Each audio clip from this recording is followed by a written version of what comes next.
Salam dan bahagia. Mohon izin untuk menampilkan video demonstrasi kontekstual modul 2.3.A.7,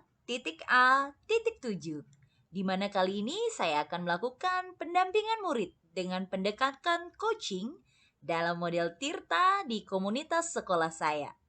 Perkenalkan, saya Luhputu Dian Lestariani, saya CGP Angkatan 4 tahun 2022 Kota Denpasar. Dan saya adalah guru matematika di SMP PGRI 3 Denpasar.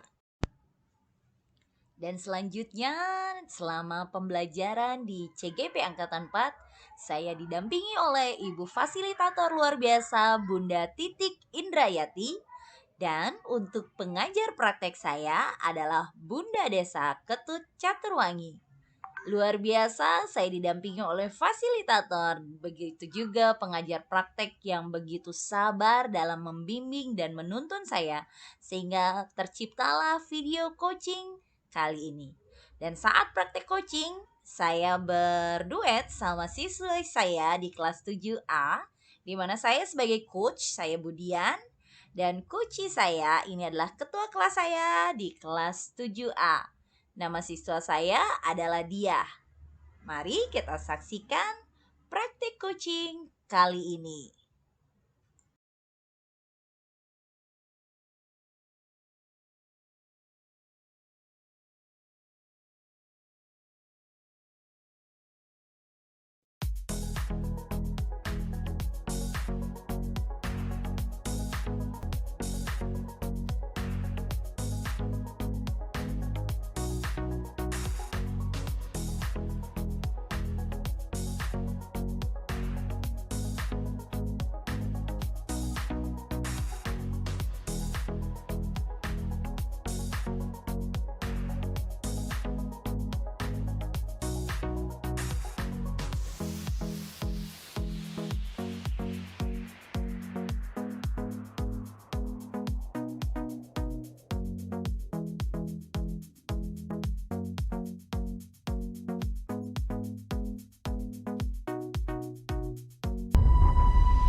Baiklah, untuk kasus di sini diceritakan siang hari saat jam istirahat di ruang UKS SMP PGRI 3 Denpasar, Budian ditemui oleh Diah.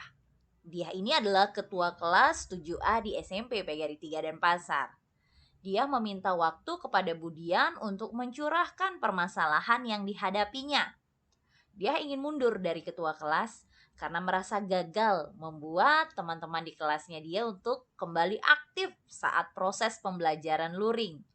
Jadi di sini Budian akan mencoba menjadi coach dan memberi semangat kepada dia sehingga dia bisa menyelesaikan masalahnya. Selamat Ibu. Silakan juga dia.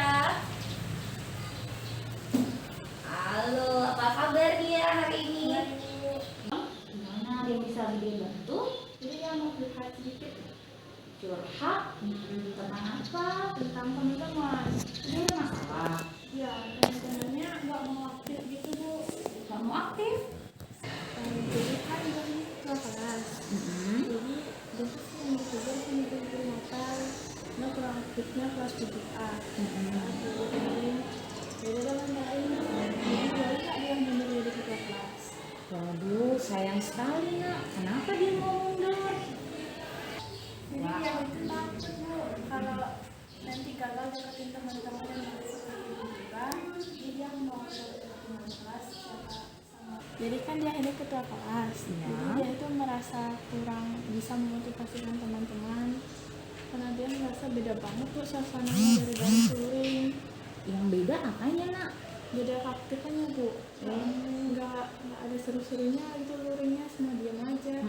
Emang menurut dia kelas yang aktif tuh kayak gimana nak? Jadi kalau dari daring itu semuanya kan aktif tuh, ditanya jawab, kalau nggak tahu dia nanya. Kalau di luring itu nggak ada yang nanya Bu, bahkan kalau ditanya udah tahu belum itu nggak ada yang jawab. Wow, berarti masalah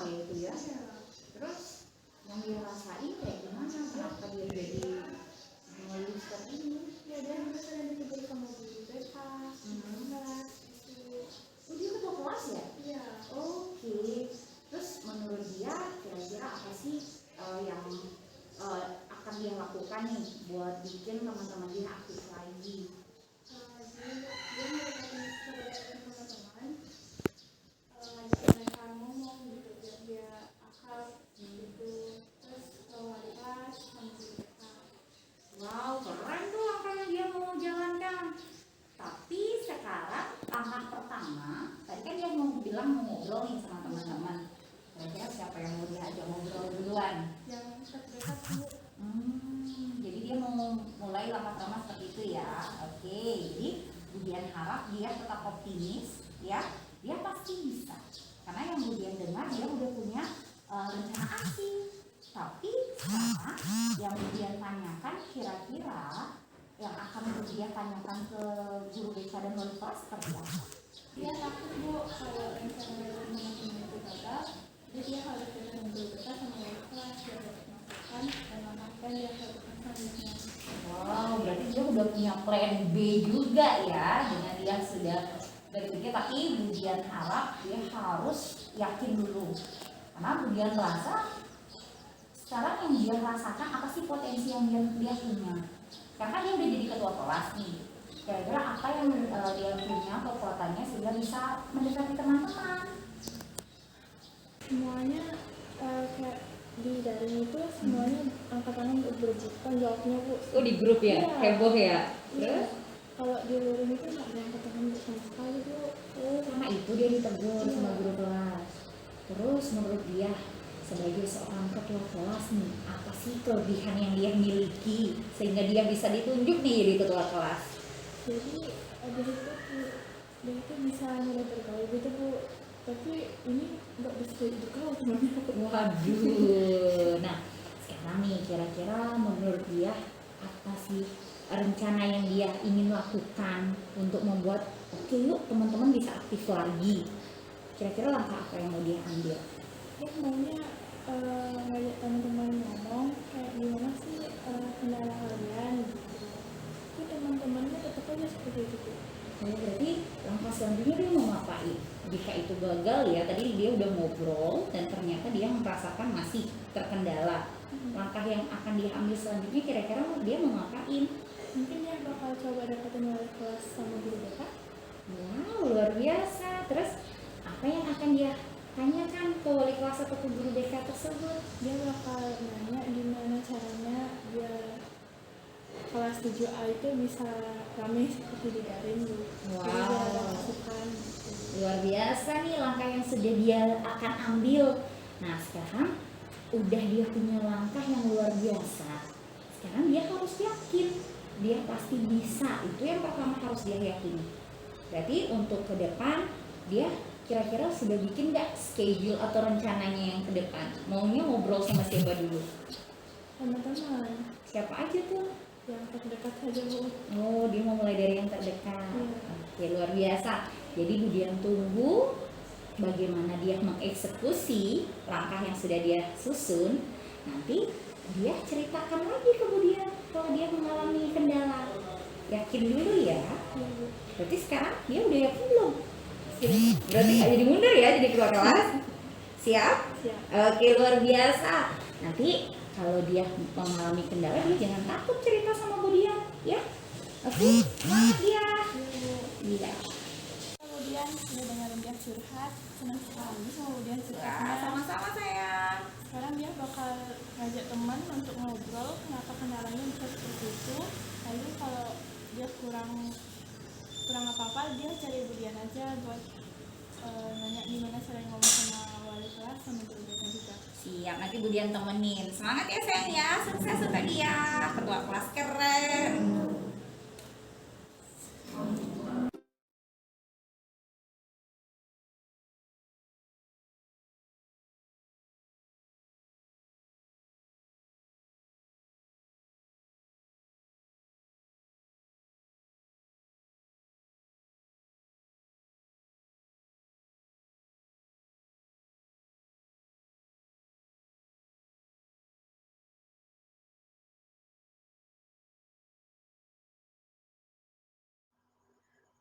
Terima kasih untuk bantuan dari Budian dan Dengan praktek coaching, saya bisa menemukan pemecah masalah secara sendiri.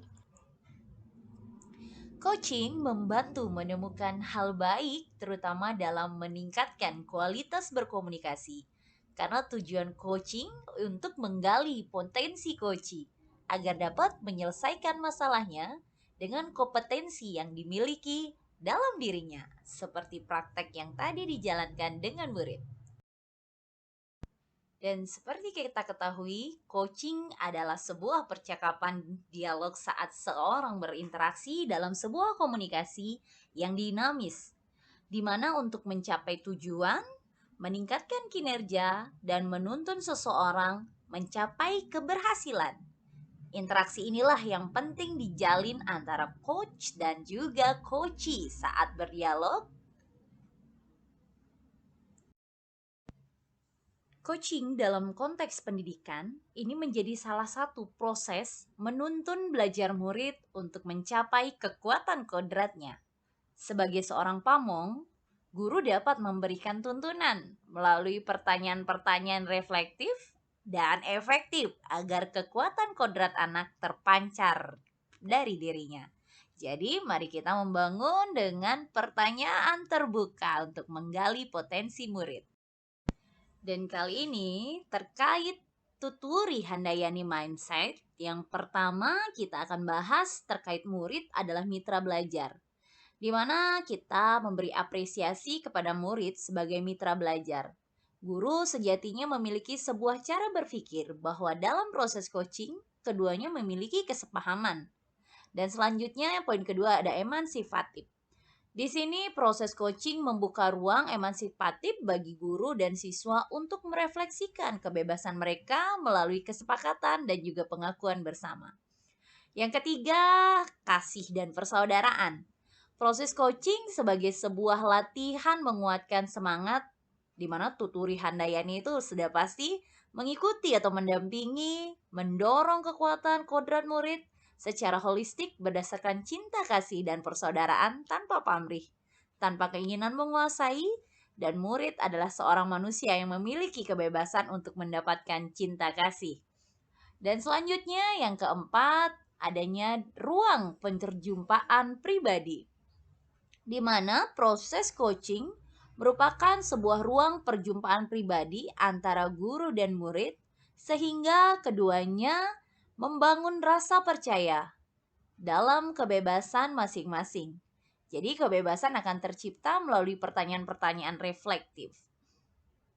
Dan pada video yang saya bawakan, percakapan dengan coaching ini adalah pengembangan dari model Tirta, di mana Tirta ini berarti air dalam bahasa Sanskerta. T-nya adalah tujuan, I identifikasi, R rencana aksi, dan ta ini adalah tanggung jawab. Pastinya tugas guru memastikan air mengalir tanpa sumbatan.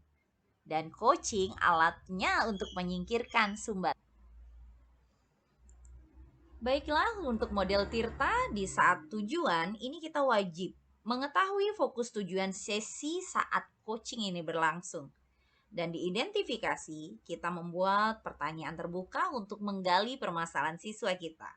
Dan saat rencana aksi, disinilah kita mengajak siswa untuk mengetahui bagaimana cara mereka untuk mengatasi. Yang paling penting adalah tanggung jawab.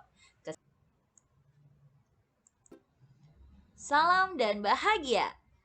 Untuk paradigma pendampingan coaching sistem Among, di sini menilik kembali pada filosofi Ki Hajar Dewantara, di mana pendidik diharapkan berperan sebagai penuntun bagi anak-anak didiknya.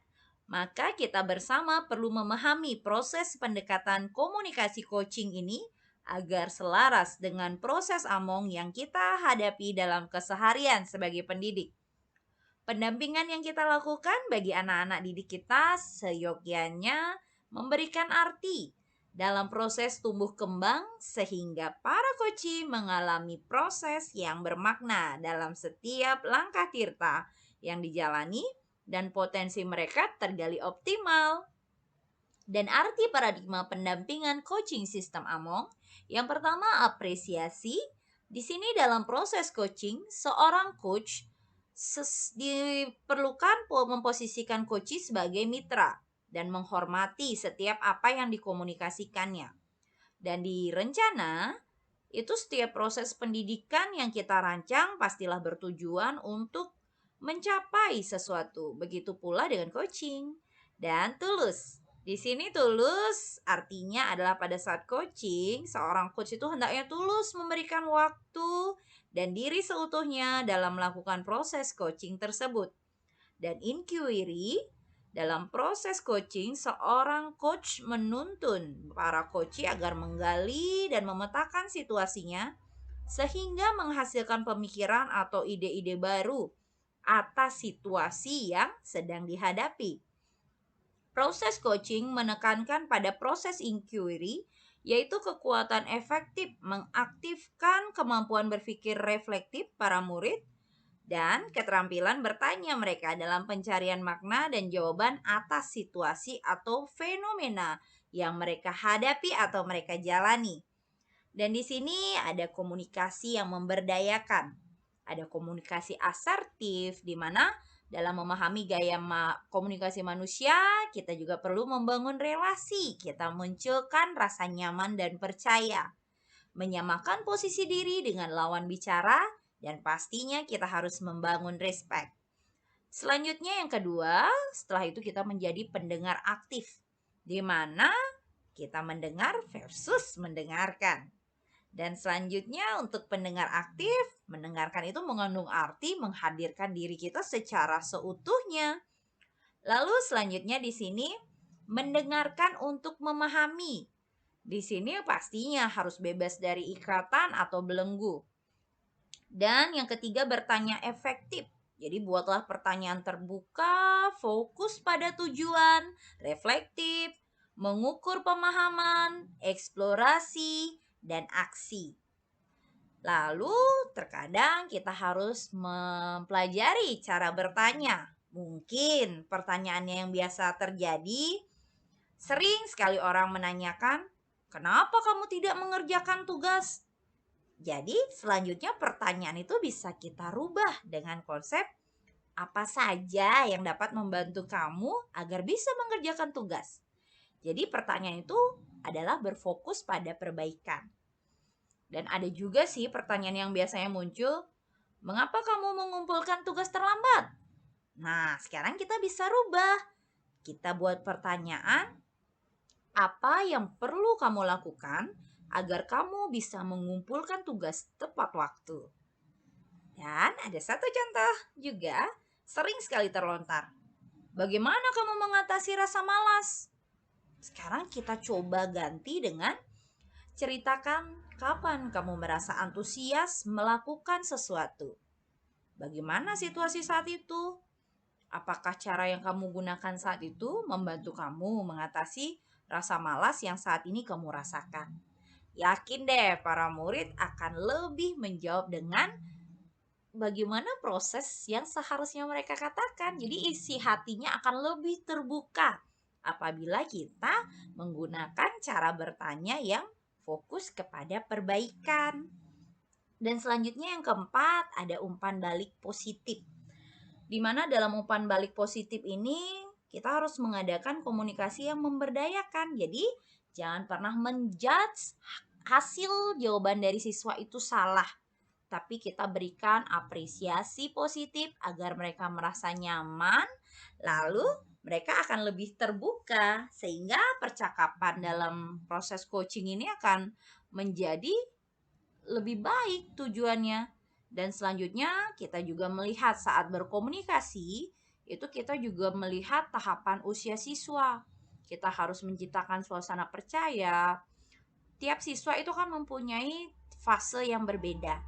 Jadi dalam kita melakukan coaching, kuncinya itu adalah coaching itu memang sebuah percakapan. Dialog seorang coach dan seseorang berinteraksi dalam sebuah komunikasi yang dinamis untuk mencapai tujuan meningkatkan kinerja dan menuntun seseorang mencapai keberhasilannya. Ini dari pendapat Seuss and Skeffington.